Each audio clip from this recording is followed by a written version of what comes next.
Dan suami saya dan anak-anak bagaimana? Itu yang ada di dalam pikiran saya sebagai seorang istri dan ibu.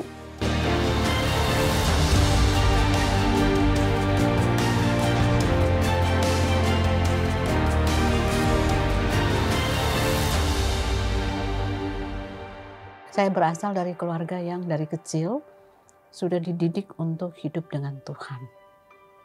Pada waktu suami sekolah ke Bandung, kami mencari sekolah untuk anak. Dan Tuhan membawa kami sehingga anak kami bisa sekolah di sekolah Naripan, di SMA Naripan, di Jalan Naripan. Pada waktu anak saya sekolah di sekolah Naripan, itu kami sudah mempersiapkan anak kami untuk masuk di universitas negeri.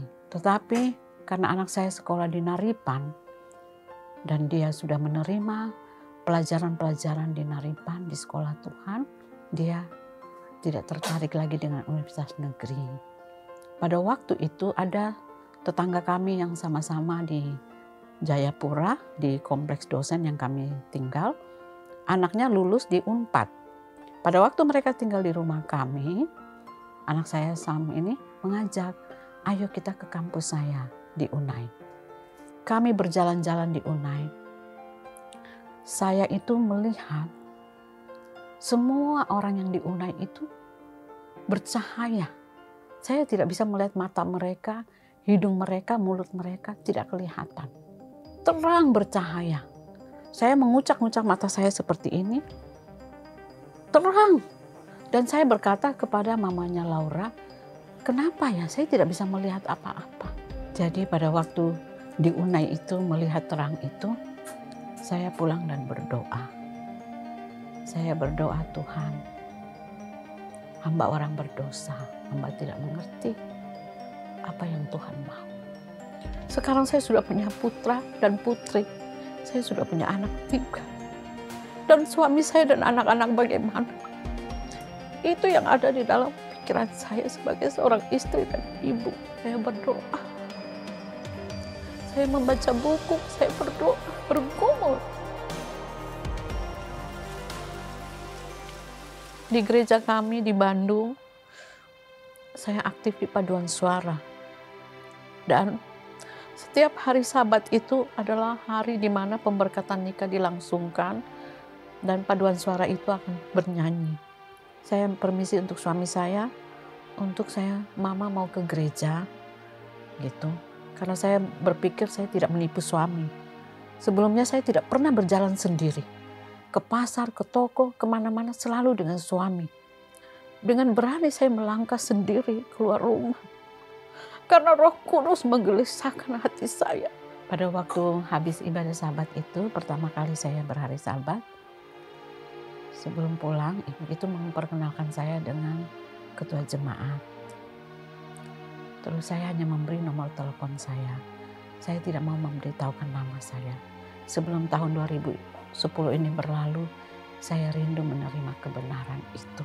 Karena saya sudah percaya dan saya mengerti. Dan saya yakin itu. Dan saya mengambil keputusan menerima kebenaran yang sejati itu.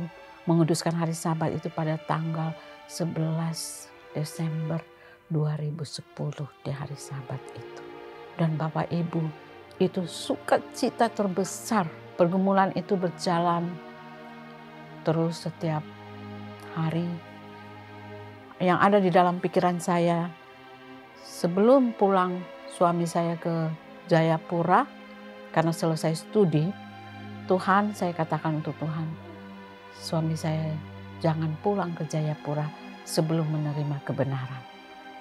1 tahun disertasi Bapak, tidak disetujui promotornya. Profesor itu selalu coret-coret, dan itu menjadi sukacita untuk saya. Karena saya tidak mau Bapak pulang ke Jayapura sebelum menerima kebenaran. Hari Senin Bapak datang dari kampus. Di depan pintu Bapak bilang dengan girang, Mama, puji Tuhan, Prof. Johan sudah tanda tangan. Dan Bapak buka tangan Bapak lebar begini. Puji Tuhan. Bapak katakan gitu. disertasi Bapak sudah di ACC, Bapak sudah mulai ikut saya untuk menguduskan Sabat. Jadi kami sekeluarga, Tuhan memanggil kami dengan caranya yang beraneka ragam. Mungkin di dalam kehidupan di dunia ini, kita bukan orang-orang yang hebat. Mungkin kita bukan orang-orang yang memiliki harta benda yang banyak. Tetapi kita adalah orang-orang yang berbahagia. Kebahagiaan kita itu kebahagiaan yang sejati. Mungkin itu yang saya mau sampaikan pada hari ini. Mari kita jangan lelah, jangan malu untuk menyaksikan Yesus Kristus itu sebagai Tuhan dan Juru Selamat manusia. Tuhan Yesus memberkati kita. Terima kasih.